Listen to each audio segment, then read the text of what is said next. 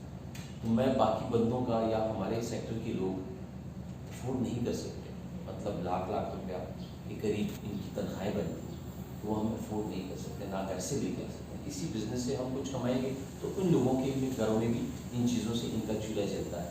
تو اگر میں یہ بات کہوں کہ تقریباً سیم ریشو کے حساب سے اگر ہم 3 شفٹ کی بات کرتے ہیں تو 2 شفٹیں تو ختم ہو گئی, اب رہ گئی ایک شفٹ. تو وہ ایک شفٹ کے حوالے سے آپ ملٹیپلائی کریں گے تو تقریباً 66% کے قریب, 66% جو ہے تقریباً اس سیکٹر کے اندر لوگ بے روزگار ہو چکے ہیں. اور اب آئندہ آنے والے دنوں میں مطلب ہمیں یہ بھی لگ رہا ہے کہ یہ چیز افورڈیبل نہیں ہوتی جائے.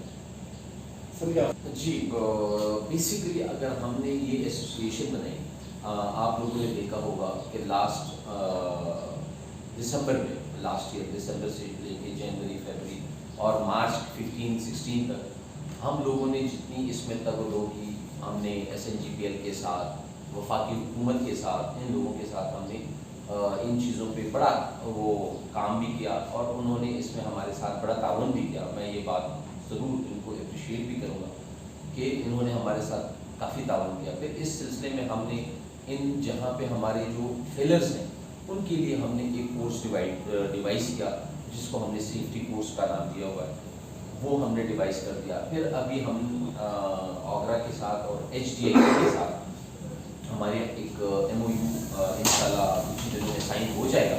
تو اس کے تھرو جو ہماری گاڑیوں کے اندر سب اسٹینڈرڈ قسم کے سلنڈرز لگے تو وہ چیزیں ختم ہو جائے گی انشاءاللہ. اور ان کا پراپر جو چیک اینڈ بیلنس ہے کہ یہ لوگ ایئرلی اس کی انسپیکشن کروائیں گے اور HDI سے اس کی پراپر اپروول ہوگی, تو وہ ہم انشاءاللہ ہفتہ 10 دن کے اندر یہ چیز بھی امپلیمنٹ کر دیں. اور اسٹاف کے جو ٹریننگ کا بندوبست ہے, جی اسی پہ میں نیکسٹ بات کروں گا کہ ہم نے اپنے اسٹاف کی ٹریننگ کے حوالے سے ان کو فرسٹ ایڈ بھی کافی سارے اسٹیشنوں پہ ہم نے ان کو ٹریننگ دے دی ہے کہ خدا نخواستہ اگر کسی اسٹیشن پہ کوئی بلاسٹ ہوتا ہے یا کوئی اس طریقے سے کوئی آگ لگتی ہے تو اس کو بجھانے کا طریقہ کار کیا ہے, کیسے آپ اس کو آپریٹ کریں.